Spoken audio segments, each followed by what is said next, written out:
বিসমিল্লাহ আলহামদুলিল্লাহ রাব্বিল আলামিন আসসালাতু ওয়াসসালামু আলা রাসূলিল কারীম আম্মা বাদ।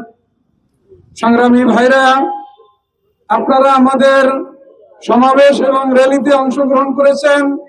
এজন্য বাংলাদেশ শ্রমিক কল্যাণ ফেডারেশনের বরিশাল মহানগরের পক্ষ থেকে আপনাদেরকে আন্তরিক মোবারকবাদ জানাচ্ছি এবং আমাদের যে সম্মানিত মেহমানরা আমাদেরকে সময় দিচ্ছেন তাদের প্রতিও কৃতজ্ঞতা জ্ঞাপন করছি এবং আল্লাহ রাব্বুল আলামিনের শুকরিয়া জ্ঞাপন করছি।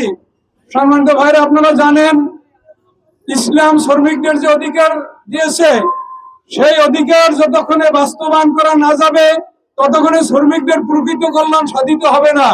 তাই বাংলাদেশ শ্রমিক কল্যাণ ফেডারেশন এই বাংলার জমিনে ইসলামী শ্রমনীতি বাস্তবায়নের জন্য কাজ করে যাচ্ছে।